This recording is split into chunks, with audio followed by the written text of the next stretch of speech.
l'enseignement de Jésus sur la croissance spirituelle. Vous le savez, dans les milieux évangéliques, toute la vie d'Église est centrée sur la croissance numérique, forcément exponentielle. 20 au culte, 50 au culte, 100, 400, peut-être un jour 1000, et c'est ça la réussite. Mais est-ce que vraiment c'est ce que nous enseigne Jésus? Quand Jésus nous parle de la croissance, on pense tout de suite à la parabole du semeur. Marc 4.3, écoutez, voici le semeur sorti pour semer. En Marc 4.8, et une autre partie tomba dans la bonne terre, et elle donna du fruit qui montait et croissait, et elle rapportait jusqu'à 30, jusqu'à 60, jusqu'à 100. Et Matthieu 13.23 précise, c'est le même enseignement, la bonne terre, c'est celui qui entend et comprend la parole, et par conséquent porte du fruit, et un grain en produit 100, l'autre 60, l'autre 30.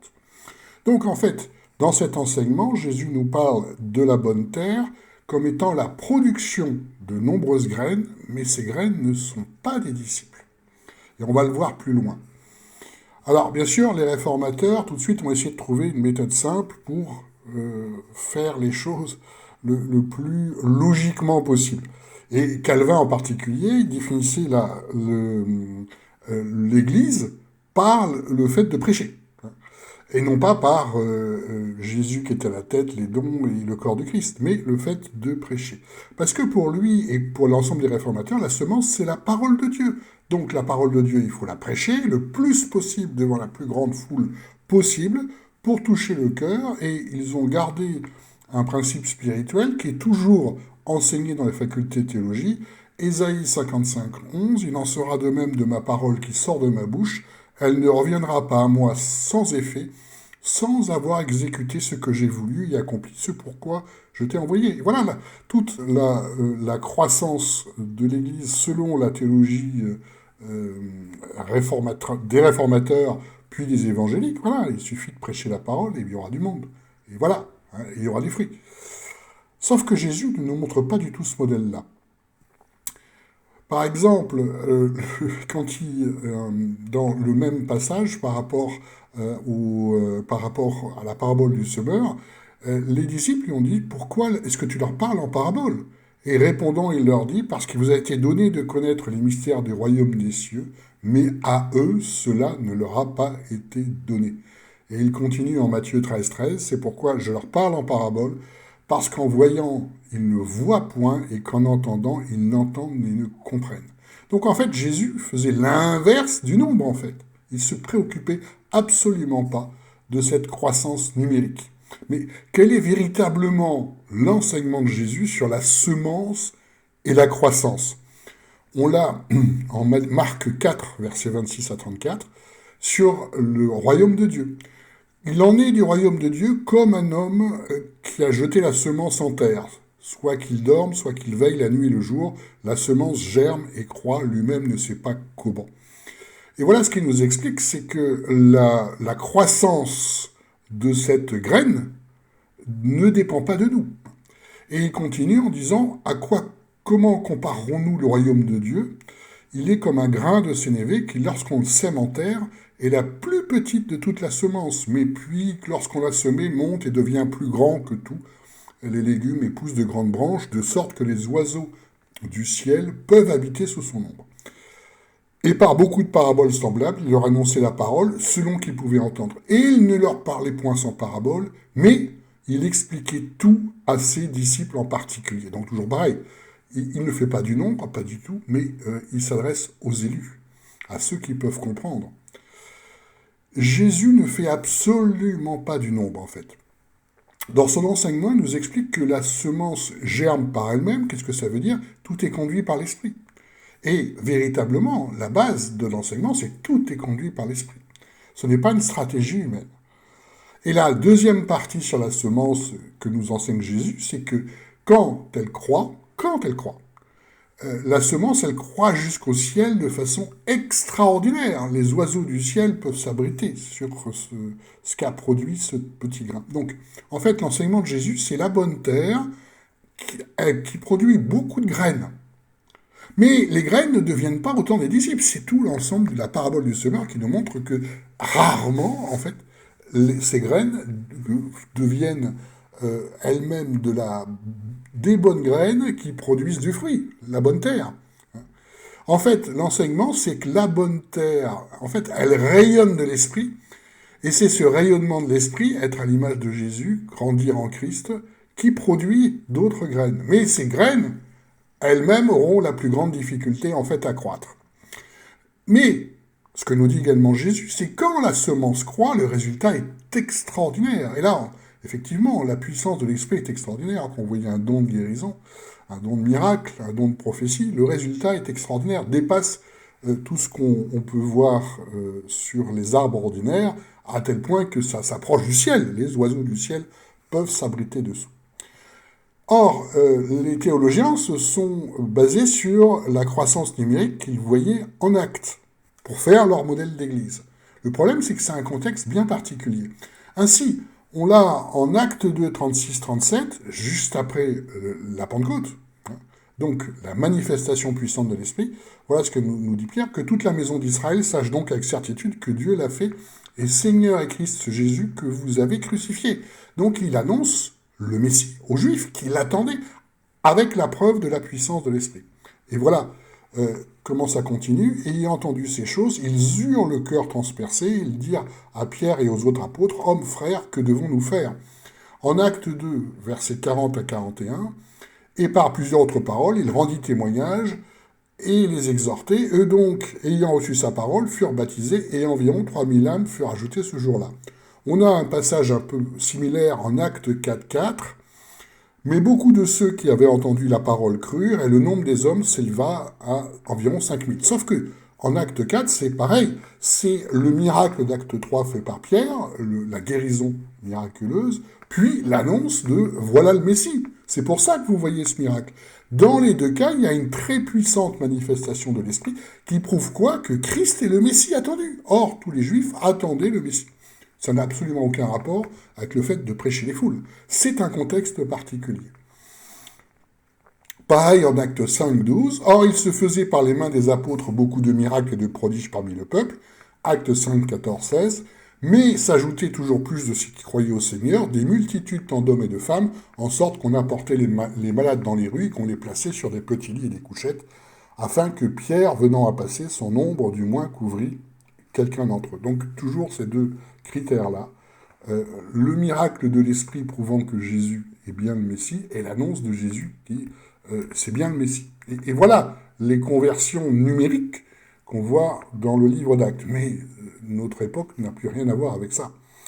Dans le sens que on n'est plus dans un contexte de juifs déjà croyants qui attendent le Messie. Alors, quel est l'enseignement sur la croissance spirituelle tel qu'on le voit dans le Nouveau Testament? On a en 1 Pierre 2,2, « Désirez avec ardeur, comme des enfants nouveau-nés, le lait pur ». Alors, là, c'est indiqué le lait pur, mais selon les traductions, qui se trouve dans la parole, ou le lait pur qui est la parole, afin que par lui vous croissiez pour le salut, si vous avez goûté que le Seigneur est bon. En fait, c'est pas la bonne traduction. C'est pas marqué qui est la parole ou ce qui se trouve dans la parole. Ça, c'est la même chose. C'est les théologiens qui ont rajouté ça. Prêcher la parole, voilà ce qui est bon. Et en 1 Pierre 2,2, on a une autre variante, la nouvelle édition de Genève, par exemple, qui est la bonne traduction, en fait. Désirez comme des enfants nouveau-nés, le lait spirituel et pur. Voilà le texte d'origine. Afin que par lui vous croissiez pour le salut. Mais quel est ce lait? C'est pas la même chose en Pierre qu'en Paul, parce que quand Paul nous parle du lait, c'est la doctrine de base. Mais Pierre nous parle d'autre chose. En fait, Pierre, c'est expliqué un petit peu plus loin, 1 Pierre 2,21, et c'est à cela que vous avez été appelés, parce que Christ aussi a souffert pour vous, vous laissant un exemple, afin que vous suiviez ses traces. Le lait qui fait croître, c'est l'imitation de Christ, l'imitation de ses enseignements, croître dans l'esprit, parce qu'on croit en Christ, c'est aussi simple que ça, et c'est ce qu'on voit en fait dans tout le Nouveau Testament. Mais bon, Calvin, il n'a pas compris comme ça, il voulait toujours faire « on va prêcher la parole aux foules », et voilà ce qui va porter des fruits. Et d'ailleurs, ce qu'il faisait, Calvin, c'est qu'il enseignait selon une certaine technique qu'on retrouve dans pas mal d'églises au jour d'aujourd'hui, qui est la lectio continua. La lectio continua, en latin, ça veut dire on prêche tout. Donc, il prêchait tout autant l'Ancien que le Nouveau Testament de façon systématique, ce qu'il appelle la parole. Et on entend l'expression encore dans les églises, la parole de Dieu. Sauf que Jésus et Paul ne faisaient pas ça. Jésus, on le rappelle, il enseignait, quand il enseigne, il n'y a que 20% de ses enseignements qui parlent de l'Ancien Testament. Et souvent, c'est pour le changer. Et Paul, c'est pareil, hein, avec encore moins de références à l'Ancien Testament. Parce que l'enseignement du Nouveau Testament est tout à fait différent, puisqu'on a l'Esprit en nous, et ça change tout, véritablement. Quand vous faites comme Calvin et beaucoup font ça, vous allez noyer les personnes avec Lévitique, Roi, Chronique, mais quel rapport avec Jésus? Et au final, ils ne connaissent pas les Juifs, ils ne sont pas dans l'imitation du Christ, ils n'ont que quelques versets qui sont noyés dans des enseignements de l'Ancien Testament, et ça ne porte pas de fruits. Parce que la croissance, c'est la croissance en Christ. C'est pour ça que Pierre nous indique bien, nous laissant un exemple afin que vous suiviez ses traces. Et Paul le précise en Éphésiens 4, versets 11 à 16, et lui-même, donc Jésus, toujours la base, a donné les uns comme apôtres, comme prophètes, comme évangélistes, etc., pour l'édification du corps du Christ, jusqu'à que nous soyons tous parvenus à l'unité de la foi, donc par l'Esprit, l'unité de l'Esprit, et de la connaissance du Fils de Dieu, à l'état d'homme fait à la mesure de la stature parfaite du Christ. Donc, imitation du Christ. Afin que nous soyons plus des enfants flottant et emportant ça et là par tout vent de doctrine. Donc, nous résistons aux fausses doctrines, et il continue un peu plus loin, nous croissions en toutes choses en celui qui est le chef Christ, et encore un peu plus loin, où tout le corps du Christ, le corps bien coordonné, par qui? Par Christ, pas par les hommes, bien sûr ils ont traduit en disant c'est les hommes qui coordonnent, mais pas du tout. C'est l'Esprit, Jésus nous a donné l'Esprit qui organise l'Église en fonction des dons spirituels, ce qui fait le corps de Christ. C'est pour ça que Paul continue, tire son accroissement selon la force que dans la mesure de chaque partie. Donc, la croissance, c'est Jésus qui nous fait grandir par l'Esprit, puisque c'est Jésus lui-même qui a donné les ministères pour croître comment? À l'image de Christ, selon la puissance qu'il nous donne, selon les dons spirituels qu'il nous donne. Voilà le corps de Christ. Et ça sert à quoi? Contrer les fausses doctrines. Effectivement, on a partout des fausses doctrines.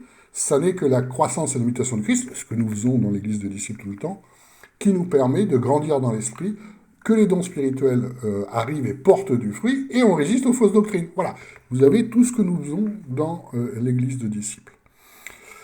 La croissance du corps de Christ, ce sont les dons spirituels, et par les dons spirituels, on fait comme Christ. Don de guérison, don de prophétie. Voilà la vraie définition du corps de Christ.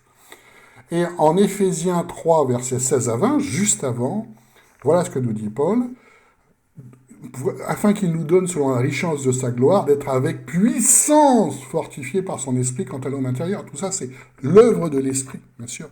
Que Christ habite dans vos cœurs par la foi. Et les deux phrases sont équivalentes. On grandit à l'image de Christ, on grandit selon son enseignement, et on grandit donc dans l'esprit, la puissance de l'esprit.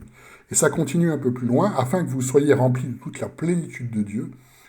Or, à celui qui, selon la puissance qui agit en nous, peut faire par-dessus toute chose infiniment. C'est-à-dire le corps de Christ, à l'image de Christ, donné par Christ, les ministères donnés par Jésus, donnent le corps de Christ, c'est-à-dire les dons spirituels puissants qui nous fait nous faire les mêmes œuvres que Christ, et encore plus, puisqu'on est appelé à faire des œuvres encore plus longues. Donc, plus grandes.